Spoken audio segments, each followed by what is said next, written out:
रखे, उसका नूर बरसे, हम पर रहम करे, सदा उसकी नजर मेरी ओर रहे और सुकून मिले। यहोवा आशीष दे, महफूज रखे, उसका नूर बरसे, हम पर रहम करे, सदा उसकी नजर मेरी ओर रहे और सुकून मिले।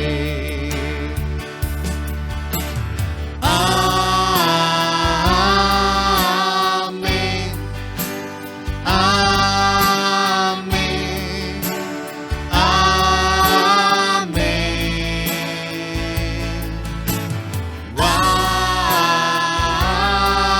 आमीन, आमीन, आमीन।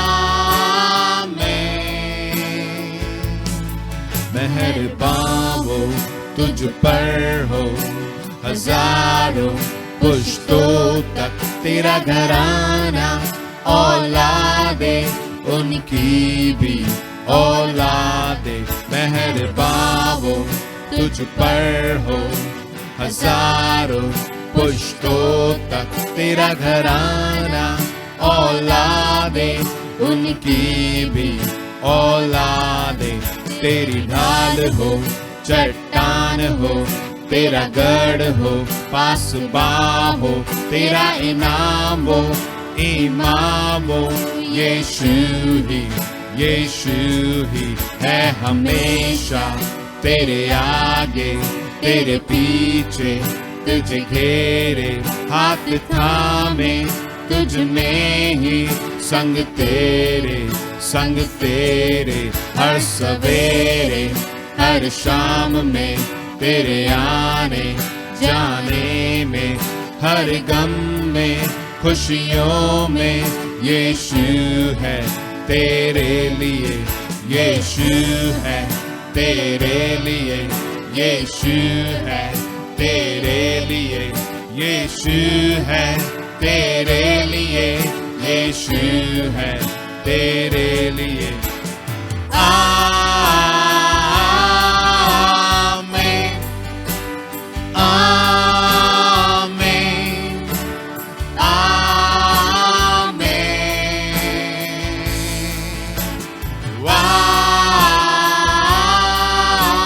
आमीन, आमीन, आमीन। May his favor be upon you and 1,000 generations, and your family, and your children, and their children, and their children. May his presence go before you, and behind you, and beside you, all around you, and within you. He is with you, he is with you. In the morning, in the evening, in your coming and your going, in your weeping and rejoicing.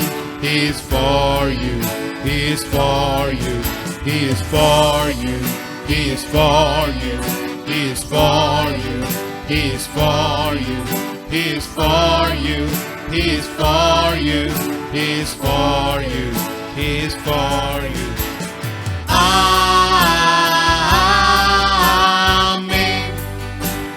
amen, amen, amen,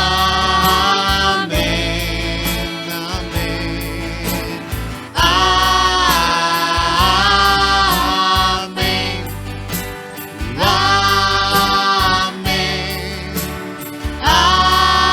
amen, amen, amen.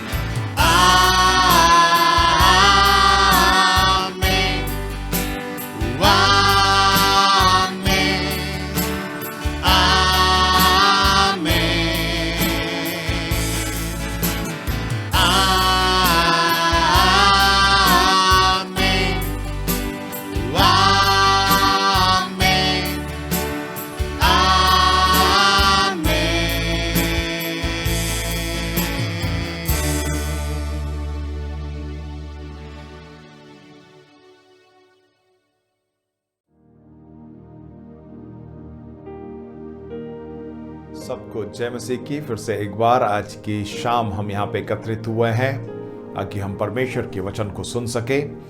पिता परमेश्वर का धन्यवाद देते हैं कि उसने पूरे हफ्ते भर हमें संभाला और आने वाले हफ्ते में भी वो संभालेगा। आमीन। आइए हम वचन की ओर बढ़ेंगे और आगे बढ़ने से पहले हम प्रार्थना करें। पिता परमेश्वर, धन्यवाद देते हैं इस सुंदर शाम के समय के लिए जहाँ पे तूने ये मौका दिया प्रभु कि हम इस YouTube के जरिए, फेसबुक के जरिए हम प्रभु एक साथ परिवार मिलकर अपने घरों से प्रभु तेरे वचन को सुन सके। धन्यवाद देते हैं उस सामर्थ्य वचन के लिए जो हमारे जीवनों को बदलता है।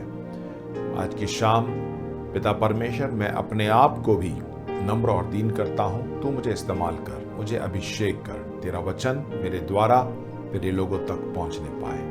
सारा आदर महिमा अधिकार तुझे देते हैं, यीशु के नाम से प्रार्थना को मांगते हैं, आमीन आमीन। आइए हम परमेश्वर के वचन की ओर देखेंगे।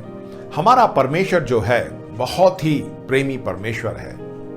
वो हमसे प्रेम करता है और वो नहीं चाहता कि हम इस संसार में उधर इधर भटक जाएं या खो जाएं। इसीलिए जो है हर एक कदम में वो जो है हमारी सहायता करता है, हमारी मदद करता है और हमें मार्ग दिखाता है।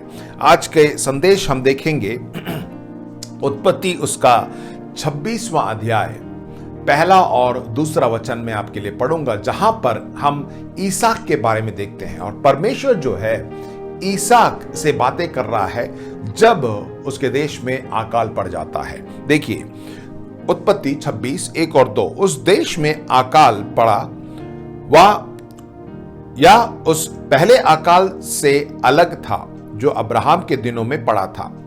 इसलिए इसहाक गरार को फलिस्तियों के राजा अबीमेलेक के पास गया।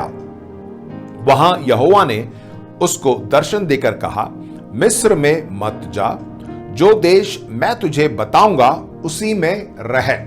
परमेश्वर देखिए साफ साफ वहां पे इसहाक को बता रहा है कि तू मिस्र में ना जा, परंतु जो देश मैं बताऊंगा उस पे तू रह। आमीन। और आगे देखिए एलिया के जीवन में हम देखते हैं, जो कि पहले राजा उसके 17वें अध्याय के पहले 3 वचन में उसमें इस प्रकार लिखा है, तिशबी एलिया जो गिलाद के परदेशियों में से था, उसने आहाब से कहा, इजराइल का परमेश्वर यहोवा जिसके सम्मुख मैं उपस्थित रहता हूं, उसके जीवन की शपथ इन वर्षों में मेरे बिना कहे, ना तो मेघ बरसेगा और ना ओस पड़ेगी। तब यहोवा का यह वचन उसके पास पहुंचा, यहां से चलकर पूर्व की ओर जा और करीत नामक नाले में जो यरदन के पूर्व में है छिप जा। यहां पे भी हम देखते हैं कि पिता परमेश्वर एलिया से बोल रहे हैं कि तू पूर्व की ओर चला जा और करीत नाले में जा और यरदन के पूर्व में जो छिपा है। देखिए यहां पे भी परमेश्वर जो है उसको एक दिशा दिखा रहा है। तो मेरा पहला बिंदु है कि हमारा परमेश्वर वैसा परमेश्वर है जो दिशा निर्देशन करता है, जो हमारे लिए मार्ग को दिखाता है कि हमें किस मार्ग पे चलना है, हमें दिशा को दिखाता है। आमीन। देखिए पहले जो वचन को हमने पढ़ा था, जो ईसाक के जीवन में परमेश्वर कहता है उसे, ईसाक के तो तू जहां पे है वहीं पे तू ठहर जा, परंतु एलिया से कह रहा है कि तू पूर्व की ओर जा। तो परमेश्वर हमारे जीवन में जो है बहुत सी बार कहता है कि तू यहीं पे ठहर जा।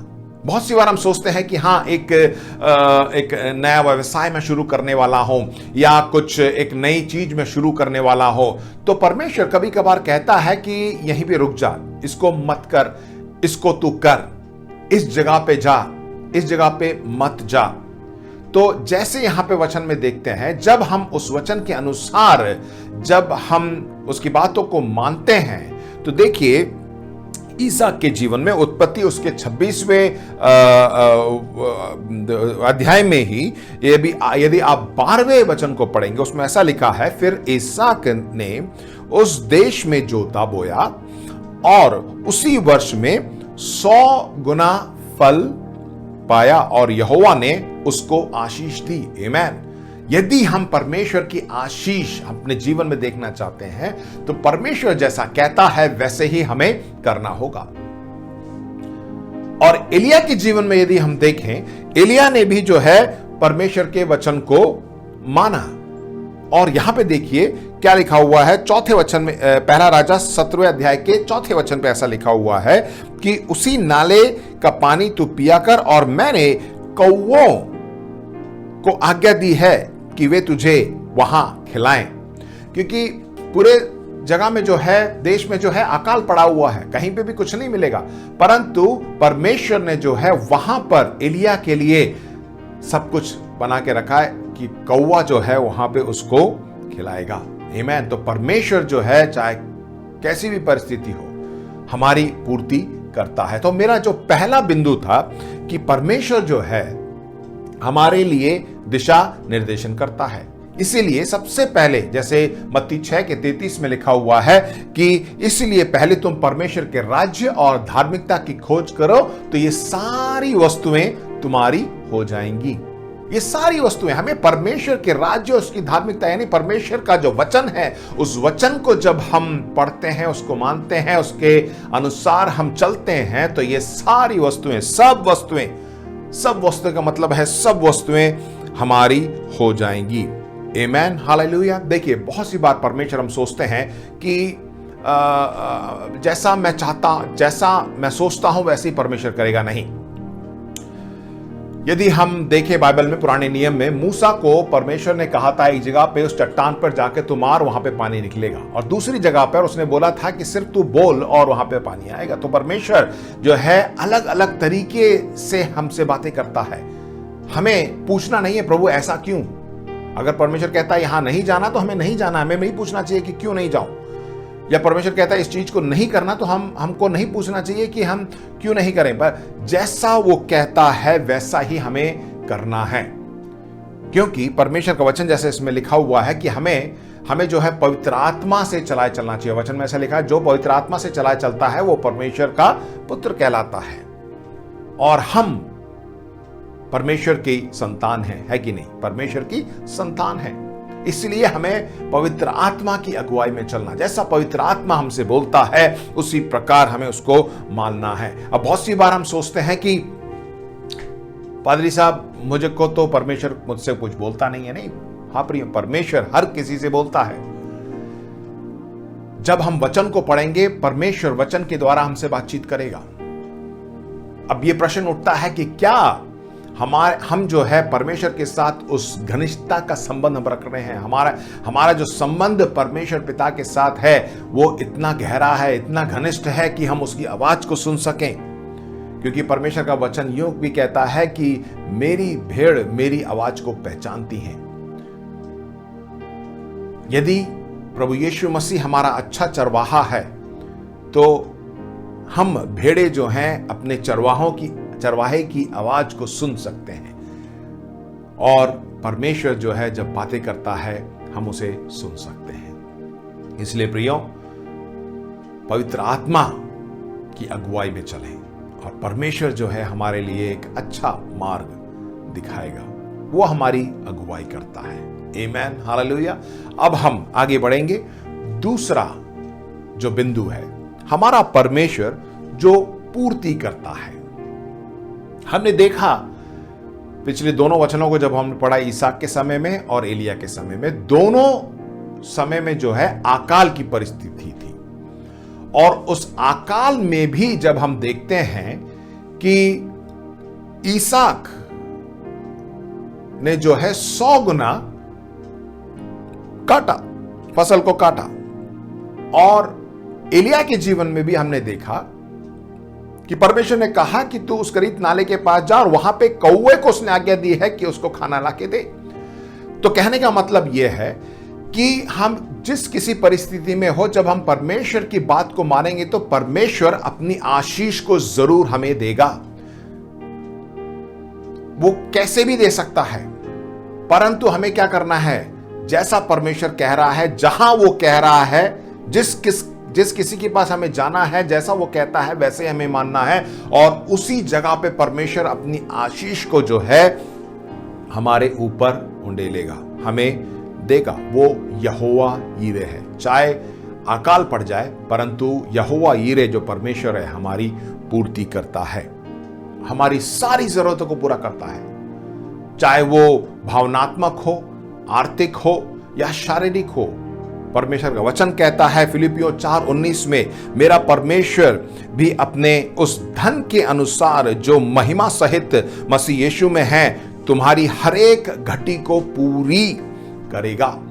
हाँ, हमारी सारी घटी को पूरा करेगा, क्योंकि वो एक धनी परमेश्वर है। हमारा परमेश्वर, आप मत सोचिए हमारा परमेश्वर गरीब है, नहीं। यदि आप हग्गे में 2:8 में जब हम पढ़ते हैं तो उसमें ऐसा लिखा, 2:8 में ऐसा लिखा हुआ है, चांदी तो मेरी है, सोना भी मेरा है, सेनाओं का यहोवा की यह वाणी है। हमारा परमेश्वर इन सब का मालिक है, परमेश्वर का वचन कहता है। इसीलिए उसके पास सब कुछ है और हमें सिर्फ उसकी आज्ञा का पालन करना है। जब हम उसकी आज्ञा का पालन करें तो परमेश्वर कैसे ना कैसे करके हमारी पूर्ति करेगा। चाहे वो कौवे को भी भेज के आपको खाना देगा, या किसी विधवा को के घर पे जो है आपको खाना देगा, या वो एक छोटा सा जो लड़का जिसके बक्से में जो है 5 रोटी 2 मछलियां थी, उसके द्वारा हमारी जरूरतों को पूरा करेगा। और इतना कि मछली के मुंह से भी जो है सिक्का हमें देगा ताकि हम उसको भर सकें। परमेश्वर जो है जैसा वो कहता है वैसा जब हम करते हैं तो परमेश्वर ऐसे अद्भुत बातों को हमारे जीवन में करता है। आमीन। इसलिए मैंने आपको बताया कि हमारा परमेश्वर जो है पूर्ति करने वाला परमेश्वर है। हमें क्या करना चाहिए? परमेश्वर ने जो है हमें बीज दिया है और वचन में इस प्रकार लिखा हुआ है, जब हम आगे पढ़ेंगे, जो कुछ परमेश्वर ने हमें दिया है वो एक बीज के समान है। जब हम उसको परमेश्वर के हाथों में दे देते हैं तो वो हमारे लिए कटनी बन जाती है। जैसे वो छोटा सा लड़का जिसके पास सिर्फ 5 रोटी और 2 मछली थी, वो प्रभु यीशु मसीह के हाथ में जब चला गया तो उसने 5000 मनुष्य को जो है उससे अधिक लोगों को खिलाया। तो हमारे हाथ में आज जो कुछ भी है उसे हमें परमेश्वर को देना है। जब हम देते हैं तो परमेश्वर उसे आशीष में बदल देता है। आमीन, हालेलुया। क्योंकि परमेश्वर ने अपनी आशीष को कुछ जगहों में, कुछ लोगों के साथ उसने बांध के रखी है। वो चाहता है कि हम इस जगह पे जाएं, वो चाहता है कि हम इस व्यक्ति के पास जाएं, और जैसा हम करते हैं, जैसा उसकी बातों को मानते हैं, उस जगह पर परमेश्वर अपनी आशीष को देगा, उस व्यक्ति के जरिए हमें आशीष देगा। जैसे हम देखते हैं यहाँ पे, और उस करित नाले के पास एलिया को जाने के लिए बोला, वहीं पर जो है कौवा उसको खाना देगा। और ईसाक से बोला कि तू मिस्र ना जाना, तो गेरार में ही रहना। तो जिस जगह पे हम, परमेश्वर कहता है कि तू वहीं पे रहे, तो हमें वहीं पे रहना है। जब वहां पे रहेंगे तो परमेश्वर अपनी आशीष को देगा। परमेश्वर चाहता है, जब वो चाहता है कि हमें वहां जाना है तो हमें जाना है, जब वो कहता है कि वहां नहीं जाना है तो हमें नहीं जाना, क्योंकि परमेश्वर जहां कहता है वहां पे अपने आशीष देगा। यदि हम वहां से हटकर अपने जो मन की बात को सुनकर अगर हम चले जाएंगे तो वहां हम अपनी आशीष को गवा देंगे, क्योंकि परमेश्वर अपनी आशीष तो देगा, पर अपनी आशीष उसी जगह पे देगा जहां उसने कहा। यदि हम वहां से हम दूसरी जगह चले जाएं तो हम जो है उस आशीष को खो देंगे। और परमेश्वर का वचन यूं भी कहता है कि हमारे आशीषों को जो है गुनाह करेगा। उत्पत्ति 1:11 में देखिए लिखा हुआ है, फिर परमेश्वर ने कहा, पृथ्वी से हरी घास तथा बीज वाले छोटे छोटे पेड़ और फलदायी वृक्ष भी, जिनके बीज उन्हीं में एक एक की जाति के अनुसार है, पृथ्वी पर उगे। और वैसा ही हो गया। बहुत सी एक दिलचस्प बात है, हम सब सेब खाते हैं और हम सब जानते हैं कि जब हम सेब को काटते हैं तो आप सेब के अंदर जितने बीज हैं उसको आप गिन सकते हैं। ये बहुत ही आसान है। परंतु क्या आपने सोच के देखा है आपको मालूम है कि उस सेब के बीज के अंदर कितने सेब हैं? नहीं, परमेश्वर जानता है। परमेश्वर जानता है कि उस छोटे से बीज में कितने सेब हैं। वो परमेश्वर जानता है। तो इसीलिए मैंने कहा कि परमेश्वर, जो कुछ हमारे हाथ में है वो बीज है। जब हम उसे परमेश्वर को दे देते हैं तो परमेश्वर उसे जो है आशीष में बदल देता है। इसलिए प्रिय भाइयों बहनों, परमेश्वर के राज्य में एक ही सिद्धांत है, बोने का सिद्धांत और काटने का सिद्धांत। यदि हम अच्छा बोएंगे तो हम अच्छा काटेंगे, यदि हम अधिक बोएंगे तो हम अधिक काटेंगे। दूसरा कुरिन्थियों 9:10 इस प्रकार कहता है, अतः तो जो बोने वाले को बीज और भोजन के लिए रोटी देता है, वह तुम्हें बीज देगा और उसे फलवंत करेगा। देखिए इसमें लिखा हुआ है बीज देगा और बीज को फलवंत भी करेगा, और तुम्हें और तुम्हारे धर्म के फलों को बढ़ाएगा। जैसे मैंने कहा कि हमारे जो फल हैं उसको बढ़ाएगा, गुणा करेगा। इसलिए प्रिय भाइयों बहनों, जो कुछ हमारे हाथ में है हम परमेश्वर के लिए उसको करें, परमेश्वर को दे दें। हो सकता है आप ये मत सोचिए कि सिर्फ मैं धन के बारे में बोल रहा हूं। जो कुछ हमारे पास है, हमारे पास समय है, पिता परमेश्वर का प्रेम हमारे अंदर है, धन भी हो सकता है, तो हम लोगों की मदद करें। समय दिया है तो लोगों के साथ जाके थोड़ी देर समय व्यतीत करें, उनके लिए प्रार्थना करें, उनको उत्साहित करें, उनसे मिलिए। जो आनंद हमें परमेश्वर ने दिया है उस आनंद को लोगों के साथ बांटे। बहुत से ऐसे दुखी निराश लोग हैं इस संसार में, क्यों ना आप उनके पास जाके सुसमाचार को सुनाएं और पिता परमेश्वर के प्रेम को उनके साथ बांटें। यदि हमारे पास धन दौलत है तो हम क्यों ना उस गरीब व्यक्ति को मदद करें, उसको हम कुछ दे सकते हैं। जो गरीब, जो भूखा है, उसको हम खाना दे सकते हैं। इस प्रकार परमेश्वर के राज्य में वही, जैसे मैंने बताया कि बोना और काटना है। आमीन। परमेश्वर हमें मौका देता है। जब भी परमेश्वर हमें मौका देता है उसको आप पकड़ के रहिए, तब परमेश्वर जो है आपको आशीष देगा। यदि हम ऐसा नहीं करते हैं तो हम परमेश्वर की आज्ञा का उल्लंघन करते हैं। यदि हम उसको अपने पास ही रख लेते हैं तो हम परमेश्वर की आज्ञा का उल्लंघन करते हैं। इस चीज को याद रखिए, लगातार बोने से आप लगातार काटते रहेंगे।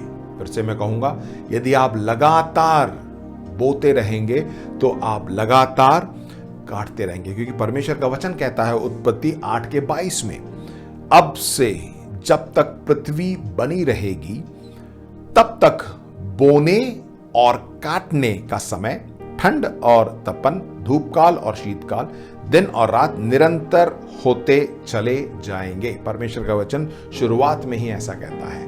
यदि हम बोएंगे तो हम जरूर काटेंगे। आमीन। और जैसे मैंने बताया, दूसरा बिंदु की परमेश्वर यहोवा यीरे हमारा पूर्ति करने वाला परमेश्वर है।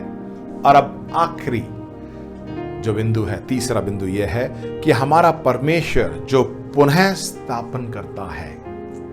हाँ प्रियो, बहुत से लोग हैं, हम अपने जीवन में ही देखते हैं, हमने बहुत कुछ खोया है। और पिछले 7 महीने में जो है, इस महामारी की वजह से बहुत लोगों ने अपनी नौकरी खो दी है, बहुत से लोगों ने अपने प्रियजन को भी खो दिया है, और हम बहुत सा हमने नुकसान को देखा है। हो सकता है आप व्यवसाय कर रहे हो, आपके व्यवसाय में जो है आपने बहुत ही नुकसान को देखा है, परंतु परमेश्वर का वचन हमें बताता है कि वो हमें पुनः स्थापन करता है।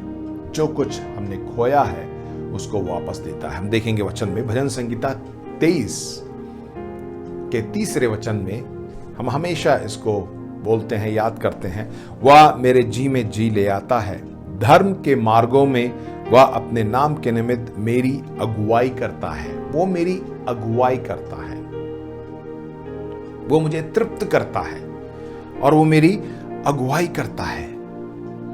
यदि हम देखें योएल उसके दूसरे अध्याय में, तो दूसरे अध्याय में परमेश्वर जो है इजरायली लोगों के बारे में वहां पे बता रहा है, और उन सबको जो है उन्होंने जो पाप किए और उसके वजह से परमेश्वर जो है उनके खिलाफ बहुत से दुश्मनों को भेजता है और वो एकदम नाश हो जाते हैं। परमेश्वर का मंदिर वहां पे नहीं है, परमेश्वर की उपस्थिति वहां पे नहीं है, और वो बहुत से कष्ट को देखते हैं।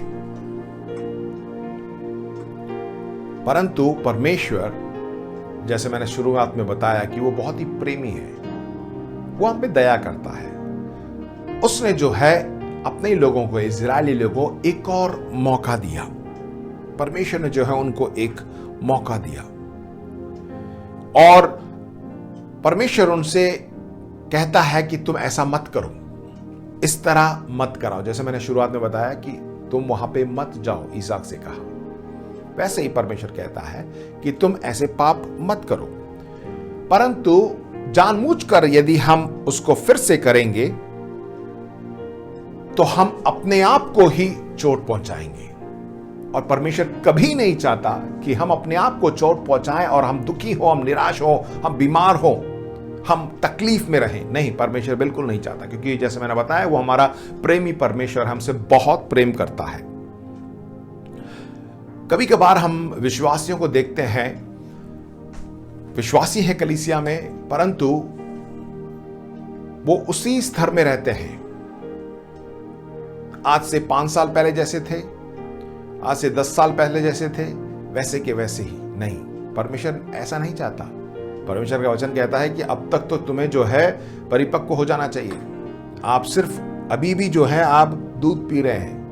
क्योंकि परमेश्वर का वचन कहता है जब कोई मसीह में जन्म लेता है तो पहले दूध पीता है, उसके बाद जो है ठोस आहार लेना शुरू करता है, तो उसके बाद मीट लेना शुरू करता है। तो इस प्रकार जो है हमें आत्मिक रूप में धीरे धीरे धीरे धीरे बढ़ना है, हमें मजबूत होना है, हमें फिर से वही आरंभ की शिक्षा पे ध्यान नहीं देना, परंतु आगे बढ़ना है। वो बहुत से विश्वासी जो है वैसे के वैसे ही हैं, 10 साल पहले जैसे थे, 5 साल पहले जैसे थे, अभी भी अगर आप देखेंगे तो वैसे ही अभी भी जो है वो बच्चे ही हैं। नहीं, ऐसा नहीं, परमेश्वर नहीं चाहता कि हम ऐसे ही हों। हमें बहुत सी बार क्यों ऐसे हैं, क्योंकि वो परमेश्वर की आज्ञा को नहीं मानते। वो परमेश्वर जो है हमें बताता है कि हमें ऐसे ऐसे करना है, आगे आगे बढ़ते जाना है, परंतु वो नहीं चाहते हैं, वो नहीं करना चाहते। ये एक आत्मा है जो अनाज्ञाकारिता की आत्मा है, जो उन्हें पकड़े रखती है। वो कुछ भी परमेश्वर का वचन सुने, परमेश्वर का वचन पढ़े, उसकी आज्ञा को नहीं मानते हैं। ये एक आत्मा है, इसलिए हमें उसको बांधना है, हमें उससे छुटकारे को पाना है।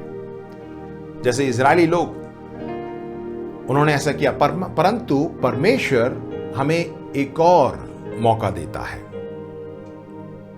बहुत सी बार परमेश्वर जो है, जब हम अनाज्ञाकारी हो जाते हैं या जैसा वो कहता है वैसा हम नहीं करते, जब वो कहता है कि वहां नहीं जाना, हम वहां चले जाते हैं, वो कहता है कि तू इसको नहीं करना, तो हम कर देते हैं, तो परमेश्वर जो है रोक को लेके आता है। हाँ, परमेश्वर रोक को लेके आता है, क्योंकि वो नहीं चाहता, जैसे मैंने पहले बताया, कि हम जो है उससे चोट खाएं और हमें तकलीफ हो।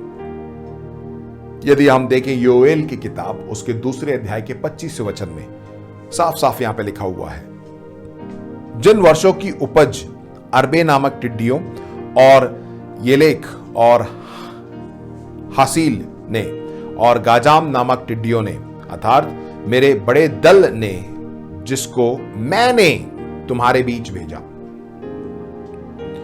खाली थी, मैं उसकी हानि तुमको भर दूंगा। देखिए यहां पे साफ साफ लिखा हुआ है, जितनी भी टिड्डियां परमेश्वर ने भेजी कि वो सारे इसको खा ले,